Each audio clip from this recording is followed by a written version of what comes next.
Hello and welcome, everyone. Today we're going to talk about compassion, the power of compassion at the workplace. I have two incredible guests with me today, Christine and Bella, which I will introduce in just 1 second.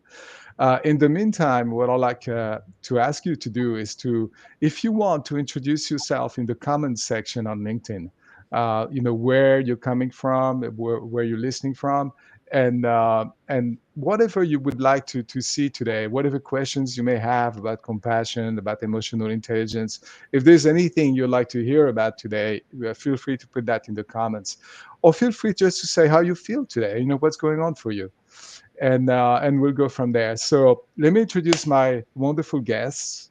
I'm going to start with Bella. So Bella, I looked at your profile on LinkedIn, and it's just incredible. You started as a volunteer. You worked for cultural programs. You helped people as a volunteer in Honduras, in Mexico. Then you were an immigration attorney, helping people to find asylum, right? Yep. And then from that you went into like as a program director for the Dalai Lama Fellows Program. I think you were there for a few years, Yeah. and then you learn about emotional intelligence. We met in the cohort, the Dan Goleman cohort, like to learn emotional intelligence, and that's what you're doing now. So tell me, tell us a little more about yourself and why you're doing what you're doing. What gets you out of bed in the morning? Yeah. Well, thank you so much, Tony, for the introduction and for having us here today. I'm really looking forward to diving into this conversation with you and everyone else that's here. But what gets me up out of bed? Why am I doing this work? I'm glad you brought up the Honduras, Mexico experiences. I didn't forget about them, but it's so many years ago. But remembering those now, those were the initial experiences in my life that really, where I felt that deep human connection, Mm. where I felt there's a meditation called Just Like Me, and I felt that just like me in the connection with people. And I didn't know until many years later what that meant and what that could mean in a career. But I think that was the seeds for the work I do in coaching, and listening to people and connecting with people and being a mirror to um, help them become their best selves. Mm. Um, and so that's what gets me up. It's every day. It's the work of coaching with Dalai Lama Fellows. I had the opportunity to work with these young social innovators from all over the world who were so passionate about impacting a better world, yet they were struggling with their own inner well-being, resilience, burnout, lack of self-compassion. And so that was also so powerful to be able to work with them to cultivate those things within them so they could show up as their best selves, and have greater impact. So that's why I'm here. Thanks, Bella. Thanks. This is wonderful. And we'll come back to some of the things you just said, like, being your best self and working with the new generation, the Gen Z. I think that's really captivating. Thank you. So, Christine, digital health innovator. You help create, and actually you were working with Bella on this, like create a coaching program for Meru Health. And before that, your background was in engineering. That's how you started, right? And you work for Ernst and Young and several companies as a product marketing manager, engineer, and so on. And then you switched. You went to mental health. You became a mental health practitioner, which you still are today, and then learn coaching, emotional intelligence. So you're a little bit of both. So tell us, what's your why? Tell us more about yourself, of course, and what gets you out of bed in the morning.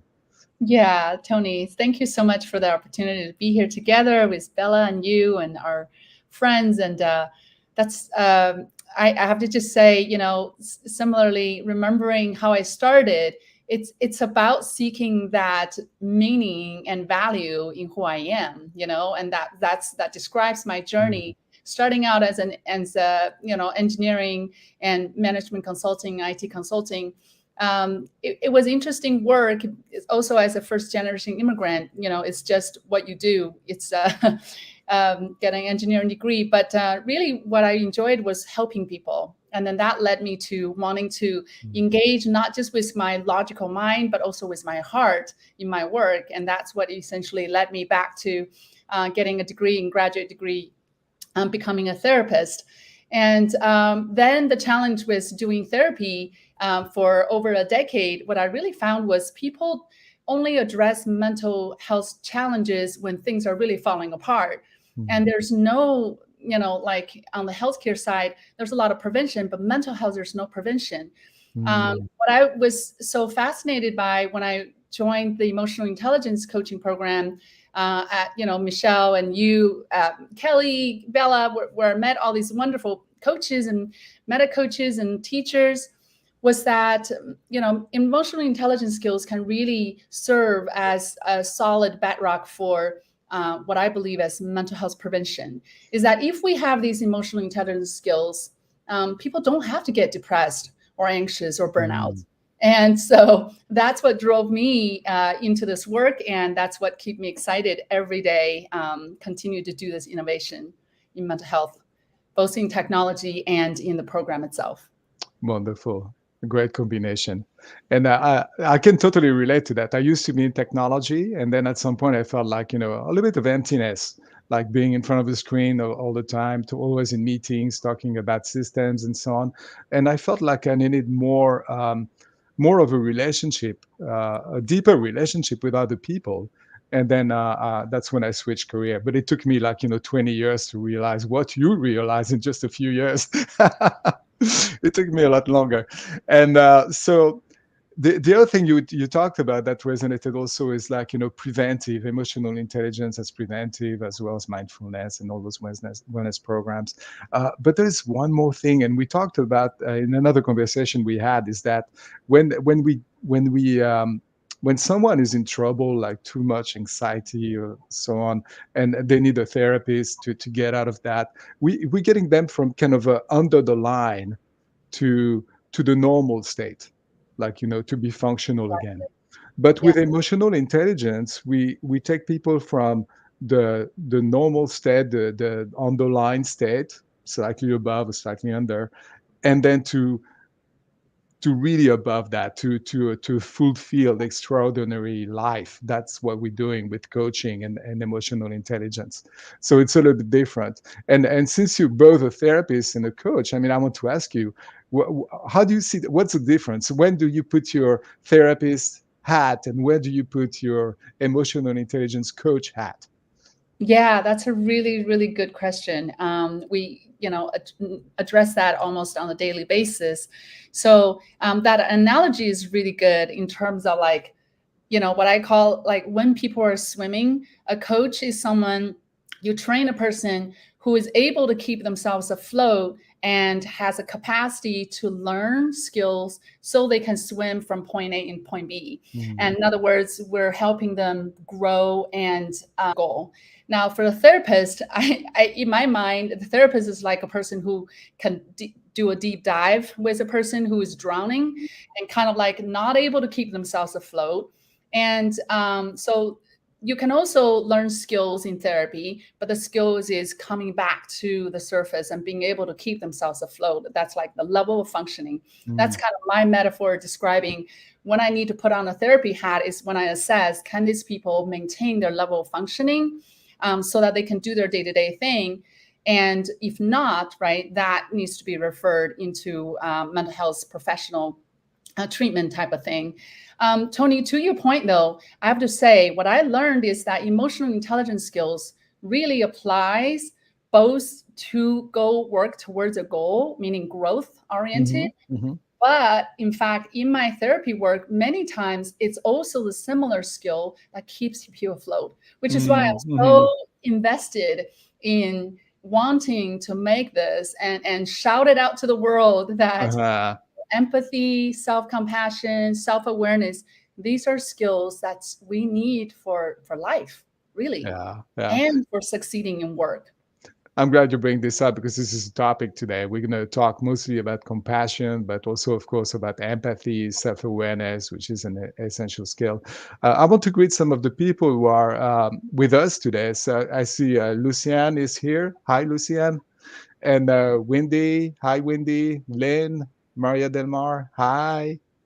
And yeah, I see some comments there. And Lynn is asking a question. How can we move from being crazy busy, like in the hamster wheel, I guess, towards more compassion in work? And I think behind that, I feel behind the question, and Lynn, you can help me, you can correct me if I'm wrong, is that when we are so busy, we are kind of so focused on what we need to do that we become kind of impatient, and we don't have the time for other people. That's when we are reactive. If someone comes by our office and needs to talk, hey, I don't have time, I have something to do, and being compassionate. So how can we be compassionate when we are also very busy? That's a good question. Yeah.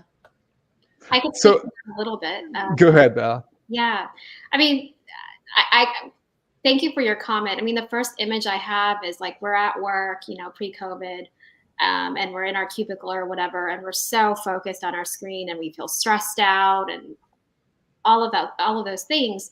And in fact, empathy and stepping away and thinking about how can I connect with people? How can I connect with my colleagues? How can I connect with my team members? At first, we think we don't have time for it. But when we actually engage in active empathy through that deep listening, by understanding other people's perspectives, understanding what their experiences are, we feel compelled to care, right? We feel compelled to practice that empathic concern or compassion. So it's it feels counterintuitive, like, no, I'm too busy, I don't have time for empathy. But just taking these micro actions to connect with others gives us fuel and motivation, and pulls us out of the zone that we're in. Yeah, I think I want to come back to that later in the conversation because this is so important, so crucial. So many people at the workplace brush off like empathy is kind of woo-woo, you know, I don't need to feel other people's emotion. I'm hiring you for your brand, not for your emotional. Yeah. And I don't want to see that at work. So there's a lot of that going on. So we need to kind of debunk that and talk about that at some point. But before we go there, let me ask the question, what is it? What is compassion? What is empathy? What is compassion? What is the difference between compassion and empathy? Can you tell us a little more about that? Yeah. Go ahead. So I wanted to say empathy is really a couple of different things. First of all, it's perspective taking. It's to be able to hear and understand what other people's perspectives are, what they're thinking, the facts, and what they believe, and different things like that. Is what Dr. Goleman referred to as cognitive empathy. But also empathy is being able to feel what they're feeling, which is what's called affective empathy. So being able to really hear and understand and feel their feeling, that's his empathy. Now, compassion is what I call empathy in action. It's really known as empathic concern, meaning addressing the actual need of a person. For example, oh, I feel sad that you're hungry, but here's some food for you, and that's applying compassion to a situation. So that's really what we consider these, very skills. Interesting. So if I the way I say it too is that like, when you're in your mind, in your head, like thinking about, okay, kind of little detective, like, okay, they had a problem, they had to put down their dog yesterday, so they must be sad, this must be going on, blah blah blah. That's cognitive empathy. You're using your brain to figure out how someone must feel. That still can create a space in you to be helpful. So you could have a compassion starting with that kind of empathy. Oops, looks like Christine just disappeared on us. So I'm sure she'll be back soon. Okay. Looks like a little snafu with the technology, but she'll be back. So I'm going to continue anyway. So Oh, here, she's back. Yeah, Apologize. we lost you for a second. So So, hard. cognitive empathy, that can also lead to compassion because we could create that space, even using our mind. And that's useful for people who don't have this innate possibility to feel what other people feel. Uh, there are a lot of us out there who are like, yeah, I know they're feeling something, but it doesn't resonate in me. I don't feel it. So I have to use my brain to figure out what they're Mhm. feeling. Mhm. And the other one, the second one is like when you feel something directly from someone, there's also a chance it could be wrong, right? Yeah. Yeah, it's not. It's like your body sees the facial expression and the body language, the tone of the voice, and from that it manufactures an emotion inside using mirror neurons and some other things, and then we have that feeling coming up, and we think we know how the other person is feeling, and there's a good chance that we are right, but there is also a chance that we are wrong, which Hmm. is very interesting. The other thing it does is like if the person is going through something very hard and you feel the same thing yourself, you could be disabled as well. So Yeah. sometimes you need to be able to switch from uh, feeling the emotion to cognitive, where it's not going to take your energy away. Yeah. Yeah, and the not taking the energy away is true, but as well, when we hear this term a lot, especially these days in the healthcare, you know, empathy fatigue. It's like you can just run out of your emotional reserve by continually to feel so much all day long, Mm. and then you become paralyzed as well. So I would say, just like every skill that we learn, there are places that it's applicable, and also there are times where you need to be able to set boundary and say, okay, now I understand the feeling and I feel the feeling, but what can I do about it, right? So Mhm. truly, in the empathy and compassion in the workplace, to Lynn's question, like why is it necessary? I think the not having enough time is really about a question about value.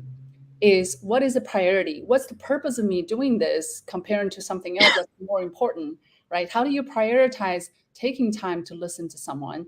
How do you prioritize? Why? Because it creates value. And we talk about um, the the reason that we want to apply empathy and compassion at work, and the reason that this is necessary, and in fact, is because we are ultimately human beings, right? We're not Mhm. robots at work. Mhm. Mhm. And if we just focus on tasks, we treat ourselves like robots, and we treat our colleagues like that.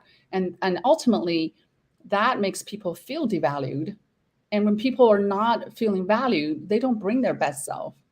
And secondly, is people don't feel safe, right? We talk about psychological safety on Google, and there's lots of research out there saying psychological safety is one of the most important predictors for productivity, actually, and creativity. Think about things that ultimately get to our bottom line, our Mhm. numbers. Um, these are counterintuitive, but very important factors. When people feel their best, they actually have the highest level of creativity and productivity. And Yeah. so empathy and compassion is important as a baseline safety, psychological safety that we need in the workplace. Yeah. This is so cool. And so we got into a little bit into the why, and I was going to ask, like, if I'm someone at work, like the old style boss, like, why would I hire someone who brings their emotion at work? That's going to be disturbing, disrupting. I want to hire someone who will bring their knowledge, their experience, and not and be able to control their emotions and not show them at work, and just do their job. That's being professional. Just do your job. Don't bother me with your emotions. And so that's kind of like the attitude that we've had for a long time. Now it's changing, and I think part of the great resignation, all those people leaving work, and when you think about it, is because they don't feel fulfilled at the workplace. They feel like something is missing in their life. They want to try something else. And you were talking about psychological safety and being creative and so on. Now, more and more, what we have are knowledge workers, people we rely on to be creative. to take charge and to of their own task, of their own project. And when we have that, we need them to feel safe. I think there was a lot of books written on this subject, but one of them from Daniel Pink, like Drive, talk about purpose, autonomy, mastery, and purpose. And purpose is so important. And I think the other side of the equation is like when you go to work, you want to feel like you've been heard and you've been seen. Like, there is someone out there that sees you, that hears you. Even in Gallup, they talk about when they do their engagement survey. They ask you the question, do you have a best friend at work? Do you have someone at work you can talk to about anything? Because that's really important. You want to feel like, there is someone out there that's going to listen to you. And another take on that, many people say people don't leave their job, they leave their manager. And one of the reasons for that is that we still have old styled manager who think, like I was describing before, like, come to work with your experience, your knowledge, don't bother with your emotions, I don't want to see that. And that doesn't work. The new generation, millennials and Gen Zs, they want a coach, they want someone, a mentor, someone who's going to care about them, about their career, and so on. So things have been changing, but are our managers changing also? Are they aware of what's going on, and are they acquiring the skills that they need to be like that? And I think that's where compassion plays a big part. Absolutely, Tony. So in my work years as a mental health provider, I've seen this, like just the word burnout. It's like a black word. You really can't talk about it, but Mhm. it's this elephant in the room that many people will experience it in their jobs and so on. And for example, in the healthcare industry, there's a huge stigma for feeling burned out, feeling depressed, feeling down, and yet at the same time, right, they have to continue to be the people who provide that kind of care to other people. And have you ever experienced a doctor that doesn't have empathy and just treats you like, you are the disease versus a doctor who has empathy and they have that emotional compassion and treat you or disease while they care for you, right, as a person? So what I want to say is this: why as a leader that you need empathy and compassion is because from a coaching perspective and therapy perspective, we are good at addressing the individual level, but this is not enough. I have a doctor who told me, Christine, enough is enough. You are continually, like, you meaning people who train us to be resilient individuals. Resilience can only go so far. The system is making me feeling burnout, sick. Mm. So how do you address a systemic level at the organization? This is where leaders play Mm. critical roles, meaning the leaders who have compassion can address individuals, but can address at the system level of bringing compassionate, workplace that makes humans do better, makes humans Mhm. feel better Mhm. while they do good work. And so I think that is a critical, powerful place that leaders need to see themselves having responsibility, not just Mhm. nice to have and it helps me to success. Surely, Dr. Goleman said, right, emotional intelligence skills helping leaders succeed. But this is necessary because at systemic level, organizations needs compassion. Mhm, mhm. Very interesting.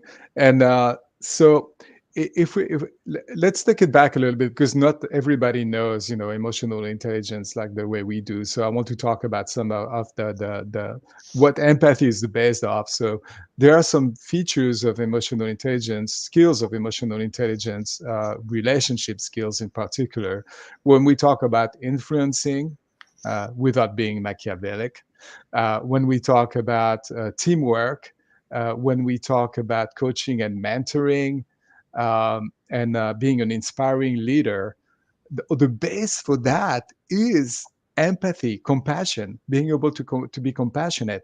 And we have a lot of example. I have example in my own life, like, having a boss who didn't really care about me, like you were describing a doctor, it can be a boss. And I would do the minimum. I would be like, I have to do those things for that boss and I'm going to do them. but that's it. And I hope, like, I was even hoping at some point he would get in trouble and they would get rid of him and I get a new boss. And I know that's not good, but that's the way I felt. Tony, And and then I had another boss after that, and who I really liked, and I felt like safe, like you were saying. I felt a trust, for that they would have my back. And several times I got in trouble, and they had my back. That made me more creative. That gave me the possibility to be creative, to take calculated risks, and to go way further my possibilities and create things that I would have not been able to create prior to that. So empathy, I think, is connected to trust. And once you have that between the manager and the people working for them, they will work much harder than from fear of being fired, or even from wanting to have more money, like a bigger bonus, a bigger paycheck, or whatever. So this is something that's clearly shows the ROI of compassion at the workplace. If managers have that, then their team is going to work a lot harder for them. absolutely.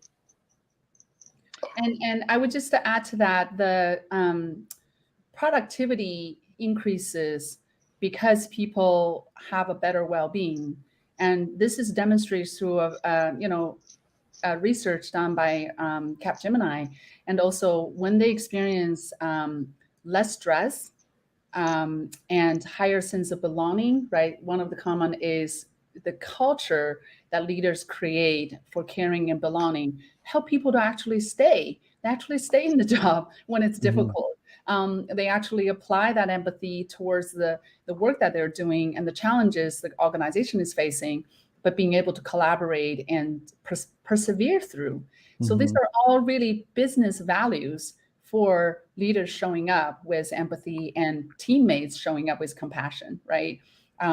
It's just work is done more effectively. I also want to talk about this idea of wise mind. Wise mind is a mind that is bringing the logical side and the emotional side, the heart and the mind together. When you have a wise mind, actually things are done more effectively and efficiently. So think about our business objectives. Like when you are not having the wise mind, you really are losing time and losing efficiency because people get into this rut. The emotions are blocking the creativity. When you have the wise mind, actually things get resolved faster. So all in all, we're just continuing to talk about the why of applying empathy and compassion. And I wanted to bring up a couple of questions or comments are mentioning, how do we do it in 2 minutes? Because people who said they have no time, right? So Bella, you have some ideas on how we can apply, these concepts.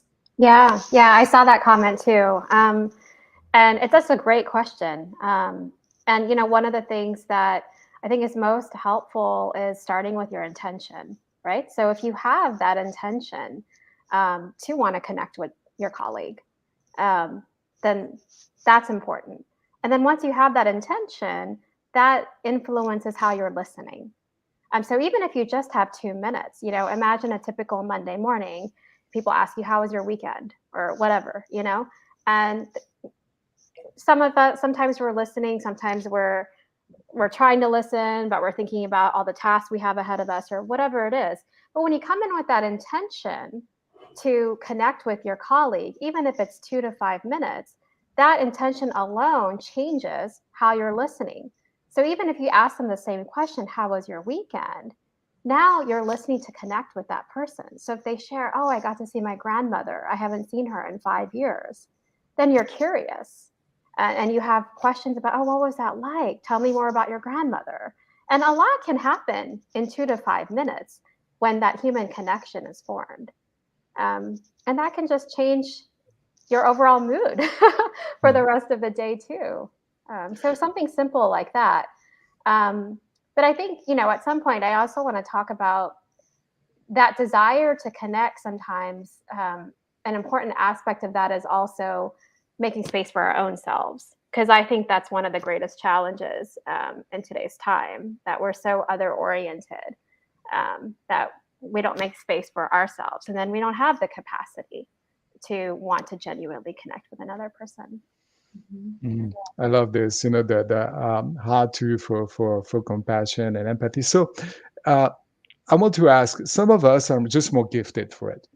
Uh, I remember, being out there, and there were people like you would be at the coffee machine or the fax machine at the time, and when we still had that, and they would start, asking questions about you, talking and everything else, being nice, no, being able to figure out something different about you, and make you feel good, basically, and get you to talk with them. And I really sucked at it. I was really bad. I was not born with those skills, and the way I was raised, I did not develop those skills. So I had to learn them, and I know it's possible to learn them, but there is also, it's possible to have that in your personality from the get-go. Like, you already come with the package, but for some people, you need to develop it.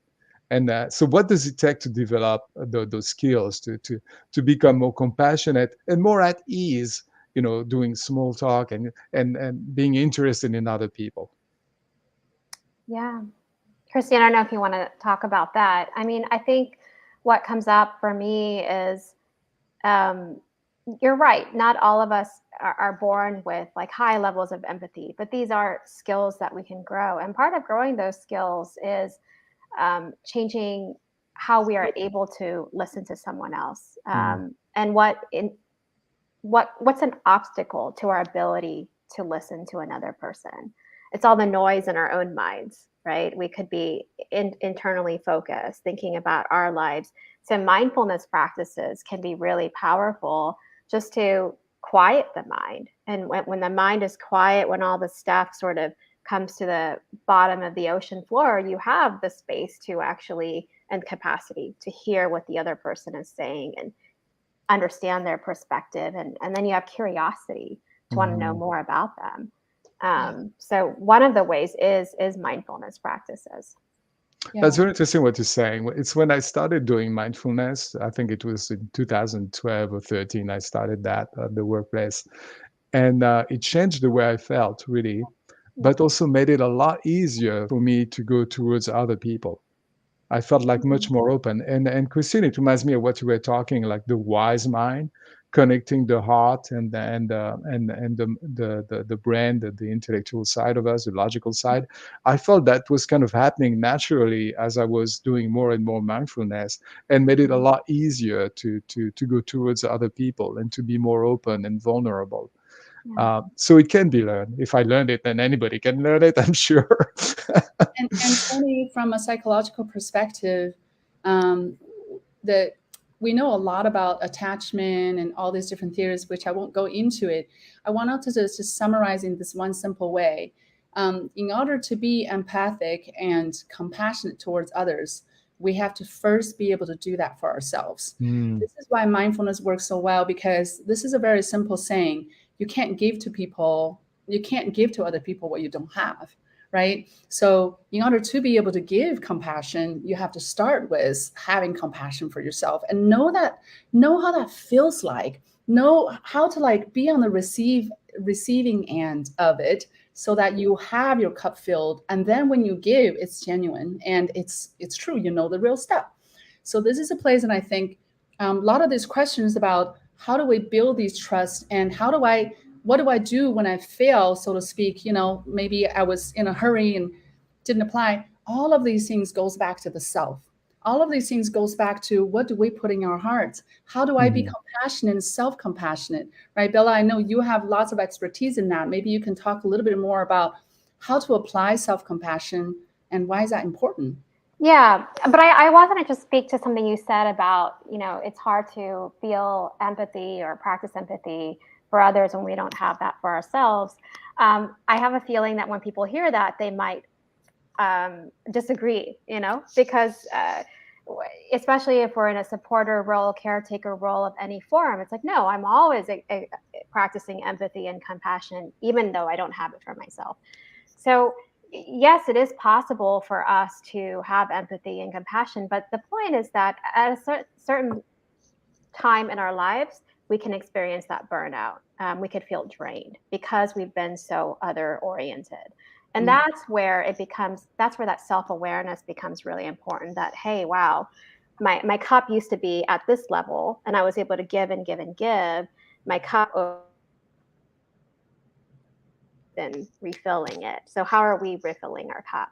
Yep. And one of the most powerful ways to do that is through self-compassion. And there's many different sorts of mindfulness practices to help cultivate that self-compassion, but it's not just mindfulness. It's also just having that awareness of how do we see ourselves? What do we think of ourselves? What is our inner talk? We all have inner conversations about ourselves.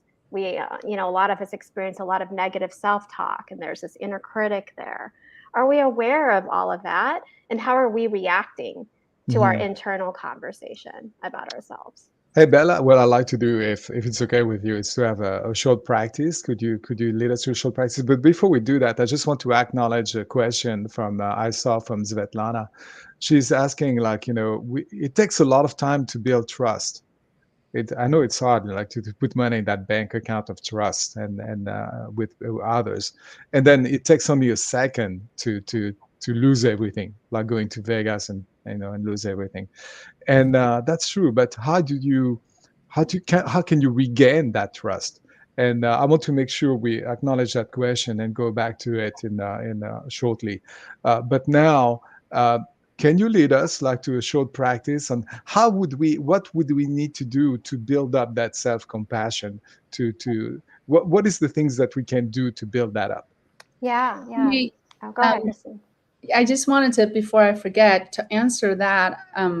The key to rebuilding trust with others starts with treating ourselves as humans. First of all, acknowledging we as humans make mistakes. This is self-compassion in application, right? Acknowledging it's okay that sometimes I missed it. I'm not there, and I didn't show up as I should have or I could have. And that's a good place to say, I am a human being. And when I can be vulnerable with myself, then I can then learn to go to the other person, actually own our piece, right? So when we are able to own our part and say, I wasn't there and I want to be there. When you're able to be that authentic person, you started already to build trust. It's just that simple. It's acknowledging reality that you're a human being, right? Almost saying like, I'm okay not being perfect. Exactly. I forgive myself, therefore others should be able to forgive me as well. And being able to trust yourself that you don't need to be perfect to still being able to show up and still be a good leader, right? Good leader is not on a performance. It's just about you being authentic and continually be true to yourself, and you allow other people to be true. So the very thing to build trust starts with that self-compassion, as we were just saying. So I love this. Correct. That could be an hour conversation in itself, like building trust, and maybe we'll do that sometimes. So Bella, back to you. Yeah. So maybe I'll guide us through a quick practice and have start with that.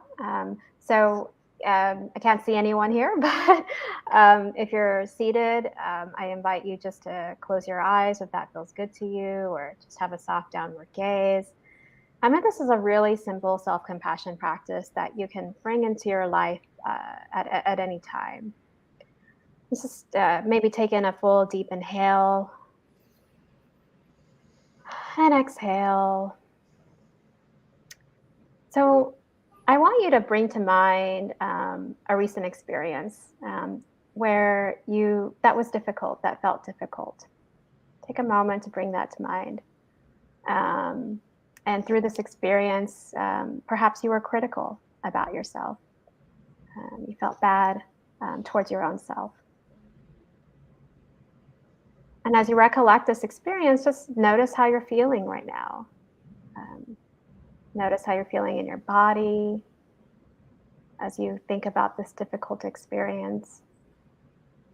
Notice if you feel tension or heaviness or tightness in some parts of your body. And also notice your mind. Notice the quality of your thoughts. You're experiencing self-critical thoughts.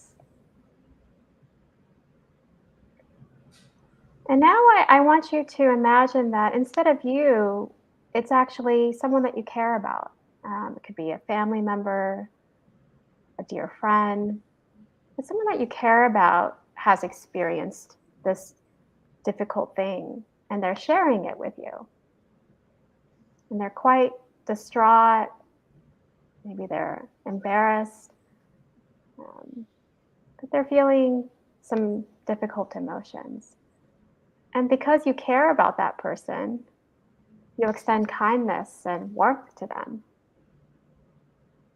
Perhaps you say something like, hey, this happens to everyone. We're not perfect. You did your best. Now, what would you say to someone that you care about that's going through your experience? Just take a moment to think about what would you say to that person that you care about. And now flip it around. This is actually your experience. Can you say those same things to yourself? Can you extend that warmth and kindness to yourself? Let's take a few moments to say that to yourself, what you would say to someone that you care about.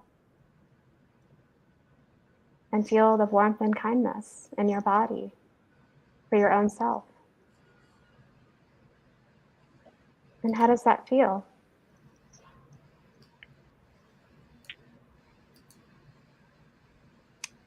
So, the point of this practice, it does build, self-compassion is a muscle, right? So practices like this build the muscle of being able to be kind to ourselves, treat ourselves the way we would treat someone we care about. And it also waters that intention. Do I have an intention to be my best self? If so, why would I be my worst critic over and over and over? Wonderful exercise. Thank you, Bella. One thing that I realized, doing this exercise is that kind of everything is connected, like our thinking, our posture, the way we feel. There's a connection, definitely, and one can take you to the other. And switching, like, from simply thinking about myself, like, okay, I screwed up, blah, blah, blah, to like, what if somebody else did it and how I would feel about it. A lot depends on who I choose. With some people, I'll be the same way I am with myself. There won't be like much of a difference, even if I think I really care about them. And that may be the case, for family members and so on. But if I pick the right person, then it changes everything. Like, I can feel myself like, going to a different sphere. Like, I would abort it like totally differently. I would have different emotions. I would have different posture, different thoughts. So when we pick the person we think about, it has to be that person, the one that makes you feel differently. Yeah. And then everything rearranged itself, and then we are a different person. What's very interesting about that is that as long as we let ourselves go in autopilot, we tend to be in the same sphere, like having the same thoughts, the same posture, the same emotions. And one question is, what get us out of there? What get us out of autopilot? And for myself, like, being an introvert and not being gifted with the small talk and everything else, that was so helpful for me to make the effort to go outside of my comfort zone and start talking to strangers, to other people, asking questions. It felt weird at first, like when I was doing it, but it really changed my state. Like, I would come back to my office like full of energy after I talked to someone, because it was like, oh, that kind of effort, I don't do very often in my life. And then suddenly, like, boom. Yeah. And it was absolutely wonderful. And still today, when I manage like talking to someone and having a real interaction where I really feel, that something is going on, there is an exchange of energy. And I think we talked about that at the beginning. And that energy is uplifting. It's really wonderful. And that's part of compassion and empathy, is really having that connection with other people that energizes us. Yeah. And I love that example you shared, Tony, because it really illustrates how all of this is, you can do this with a growth mindset, right? And you had a growth mindset, and you took yourself out of that nice little comfort zone you were in, you put yourself in that stretch zone where you could evolve as a human being, not just so that you could enjoy your work more or enjoy your colleagues more, but there was this desire to grow within yourself. And you started taking these small risks with these small micro interactions with people. Yeah. Yeah.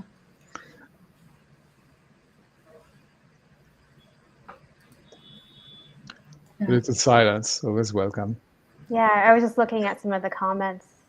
Yeah.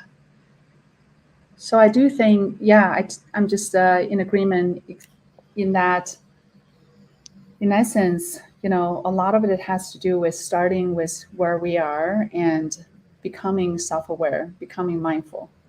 And Tony, you just described it so well. Yeah.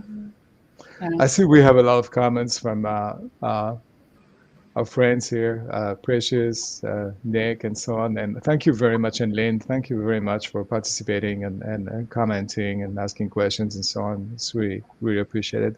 And we're kind of like at the 45 minutes, and I want to leave some room for Q&A. So this is the time. If you have any questions, something we haven't talked about, something you'd like to know, or you know, this is the time to ask those questions.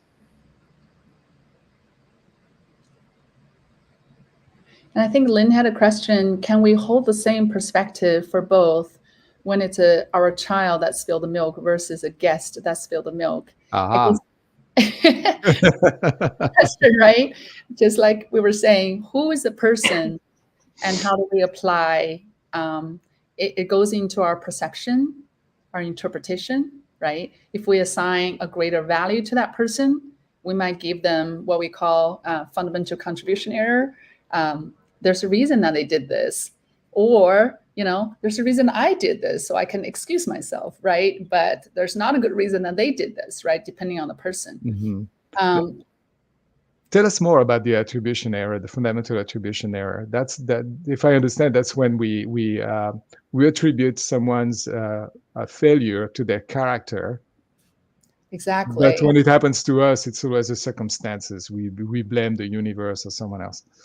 And this ties into all of the things we talk about, growth mindset. Why is it okay if your child spilled the milk and then maybe you have more compassion, knowing that they are learning, right? They don't do it perfectly. But if it's, you know, someone on your team that made a mistake, oh, that's not acceptable. I can't apply empathy. This needs to be written into their performance review, whatever that is. So again, the expectation that they need to satisfy a certain standard, and when they can't, it's because they're bad, right? But when we can see ourselves as humans, I think that's the difference of what fundamental attribution error is. We see ourselves as humans. We sometimes don't see others as humans who have the equal same, you know, rights and understanding. So this leads me to this exercise I'm thinking about. Bill and I did a lot of work and with other coaches, Precious here and Kelly, we all worked together with this wonderful coaches. We apply these tools, and one of them is called Just Like Me, right? When we think about when other people are making mistakes and it's difficult to show up for them or be empathy, be compassionate, Just Like Me helps us to see they're just human like we are, right? And that fundamental attribution error essentially can be slowly corrected when we pay attention and create mindfulness in ourselves and be mindful towards other people. Just like me, they are human, having a human experience. And yeah, just like me, I love this thing. It's about like having someone belong to the same team we're in, kind of. And you find, like, you know, instead of finding the differences, what makes us different and apart, you find the things that are similar. Like, and maybe it could be, you know, just having being a fan of the same sports team. You could start with that, or it could be living in the same city, having been to the same college, whatever it is. But there are things, a lot of things that are similar between people. And if we start with the fundamental, like, you know, we are human beings, we're breathing, we're trying to figure out life, it's very powerful. Then suddenly we realize, yeah, being a human being is very powerful. And if I can sense that this person is just is a human being just like me, then suddenly we're part of the same team, and it becomes possible to have a totally different viewpoint on that person. And and and that when we are in the same team, like you said, like it changes your attribution error. Now we more likely to not fall into the attribution error and attribute their failure to their character, but to something else, like we would do for ourselves. There is something else, and that's connected to Svetlana's question, like, forgiving someone for broken trust. And this happened to many of us. It happened to me. I'm sure it happened to you when you had someone you trusted, a manager, and they said, hey, we're going to be a team. We're going to do this and that. And they were a Machiavellic manager, and they stabbed you in the back. And then you're left like, ah. And this can happen. I mean, some people are misguided, and they apply the Machiavellic structure to their life, or maybe it's just an accident. They thought they were doing good. Most people think they're doing good, but it didn't work out the way they thought, and then you get stabbed as a result. So when you have that, it's very hard to forgive that person. Another thing I've seen is with family members. There is always someone, that one person in the family, with whom you cannot get along. There is a history, and you hate them, like blah blah blah. And one of the exercise I know in the wishing well exercise, which is connected to Just Like Me, or they connect very well together, is when you wish well to other people, you wish well to yourself, but at the end you try to wish well to people you don't know, people you've never seen, and then, and that's the hardest part, you wish well to someone you really don't like. The person who stabbed you in the back, and wishing well to someone like this seems like, why would I do that? They wouldn't do that for me, so why would I do it for them? And that's the small mind.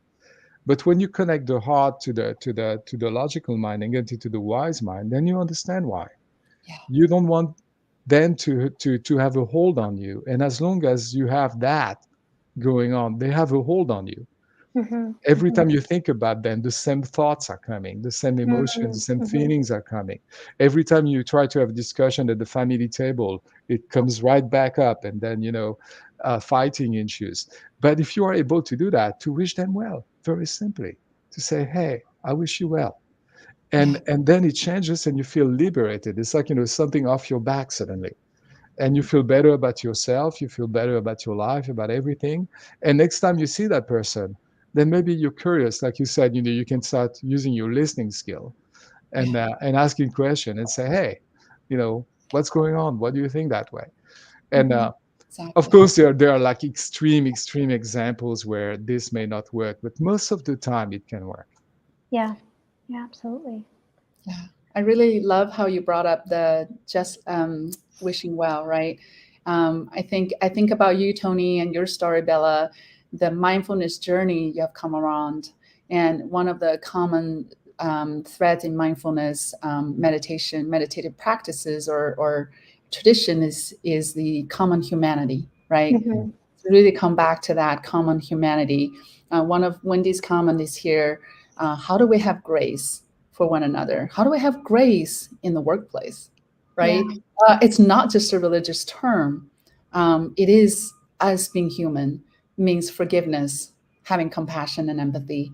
And Precious comment is here, and here, just like me, my manager is doing the best. My colleague, my subordinate, they're doing the best they can with the circumstances, right? If we can then apply that, to your point, the unforgiveness, right, holding something against, actually, who is impacted?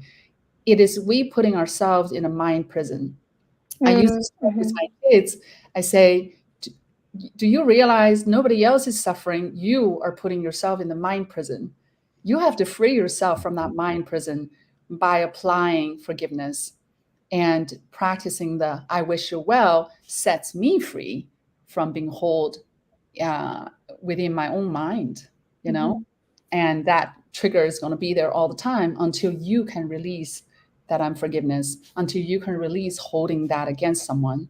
But then I do wanted to say, building trust, it takes time.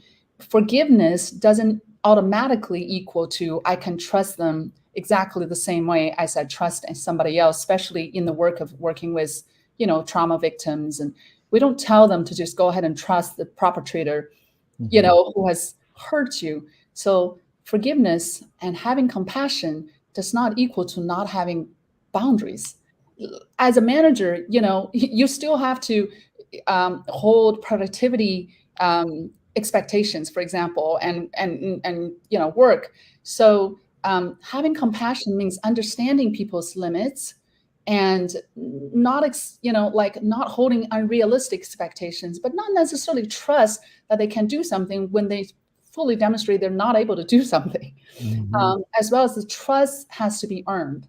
So having boundaries is appropriate, and having compassion. So the wise mind teaches us to be a compassionate and wise leader who also has good boundaries, right? So those are not black and white, and either or is and. This is so important what you just said, and it brings me to a place where I'm thinking, yes, of course we forgive, but we don't forget. And also, we talked at the beginning, sometimes having emotions, feeling what someone else is feeling is not very helpful because it disables you. So you need to switch to cognitive. And here's kind of the same thing. You have those strong feelings about someone because they lost your trust, they did something to you, and those emotions are kind of like disrupting. It's hard to think, it's hard to be productive because those emotions, they kind of mess up with you.